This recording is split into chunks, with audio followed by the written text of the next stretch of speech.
न म्हणता जेव्हा लोक टाळ्या वाजवतात तेव्हा काय भारी वाटतं माहिती. खरंच आहे. भरून वगैरे येतं मला आतून असं. मी आम्ही सारे खवय्ये करायचो ना, तर मला नेहमी एक प्रश्न हमखास महिला मंडळी विचारायचे की अहो तुम्ही जे खाल्ल्यानंतर एक्सप्रेशन छान देता ते खरंच तेवढं छान झालेलं असतं का.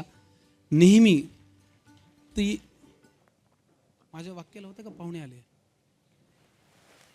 अच्छा हां, तरीच म्हणलं मला कधी एवढी दाद द्यायला लागलात तुम्ही. मुंबईमध्ये शिवाजी पार्कमध्ये भव्य पुस्तक प्रदर्शनाचं आयोजन करण्यात आलेलं आहे आणि या निमित्ताने या कार्यक्रमाला अनेक दिग्गजांची उपस्थिती सध्या दिसते आहे. ज्येष्ठ गायिका आशा भोसले आणि ज्येष्ठ लेखक जावेद अख्तर हे प्रमुख पाहुणे म्हणून या ठिकाणी आलेले आहेत. मराठी भाषा गौरव दिनानिमित्त मनसेकडून भव्य पुस्तक प्रदर्शनाचंही आयोजन करण्यात आलेलं आहे. मराठी भाषा गौरव दिनानिमित्त हा खास उपक्रम सध्या घेण्यात येतोय. शिवाजी पार्क मैदानावर हे पुस्तक प्रदर्शन सध्या भरलेलं आहे. यामध्ये राज ठाकरे, आशा भोसले, जावेद अख्तर, सोनाली बेंद्रे हे दाखल झालेले आहेत. प्रदर्शन तुमच्यासाठी खुलं असणार आहे. नक्की जा, नक्की भेट द्या, नक्की अनुभवा.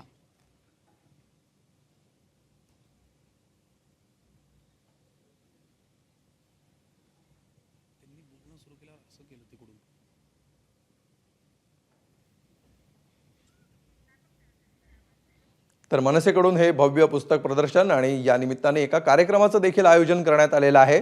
या कार्यक्रमात आता हे सगळे दिग्गज काय बोलणार याकडे सुद्धा लक्ष असणार आहे. सध्या हा उपक्रम नेमका काय आहे, कशा प्रकारे पुस्तक प्रदर्शन भरवण्यात आलेलं आहे याचा आढावा घेतला जातो आहे आणि एका छोटेखानी गाडीतून राज ठाकरे उपस्थितांना या सगळ्या परिसराचं दर्शन घडवत असल्याचं आपण पाहतो आहोत. या सफरीनंतर हे सगळे मान्यवर व्यासपीठावर येतील आणि त्यानंतर या सगळ्यांची भाषणं देखील सुरू होतील. सध्या आपण पाहतो आहोत जावेद अख्तर, सोनाली बेंद्रे या मागच्या सीटवर बसलेल्या आहेत. पुढच्या सीटवर आशा भोसले देखील बसल्याचं दिसतंय. इतरही अनेक सेलिब्रिटी आहेत. आशुतोष गोवारीकर दिसत आहेत आपल्याला फ्रेममध्ये सध्या, जे राज ठाकरेंसोबत बसलेले आहेत या गाडीमध्ये. आणि या गाडीतून या पुस्तक प्रदर्शनाचा आणि इथल्या वेगवेगळ्या उपक्रमांचा सध्या आढावा घेतला जातो आहे आणि राज ठाकरे आणि त्यांच्यासोबत असणारे इतर काही मनसेचे पदाधिकारी या सर्वांना या सगळ्या कार्यक्रमाची उपक्रमाची माहिती देत आहेत. ही रपेट सध्या सुरू आहे गाडीतून आणि अनेक मोठ्या संख्येनं या ठिकाणी रसिक प्रेक्षक सुद्धा उपस्थित असल्याचं आपण पाहतो आहोत.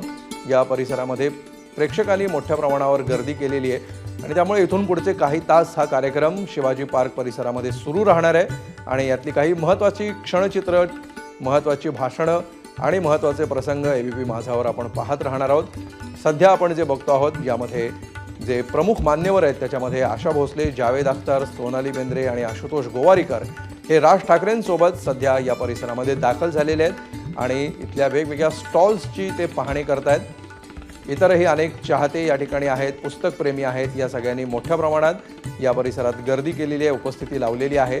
त्यामुळे मराठी भाषा दिनाचं औचित्य साधून या भव्य पुस्तक प्रदर्शनाचं आयोजन करण्यात आलं आहे. गेल्या काही दिवसांमध्ये या पुस्तक प्रदर्शनांना जोरदार प्रतिसाद मिळत असल्याचे चित्र आपण पाहतो आहोत. काही महिन्यांपूर्वीच पुण्यामध्ये सुद्धा अशाच मोठ्या बुक फेस्टचं आयोजन करण्यात आलेलं होतं आणि त्यामध्ये केवळ पुण्यातल्याच नव्हे तर राज्यभरातल्या, देशभरातल्या अनेक पुस्तकप्रेमींनी हजेरी लावलेली होती. आणि त्याच धर्तीवर आता मराठी भाषा दिनाचं औचित्य साधून मनसेकडून या कार्यक्रमाचं आयोजन करण्यात आलेलं आहे.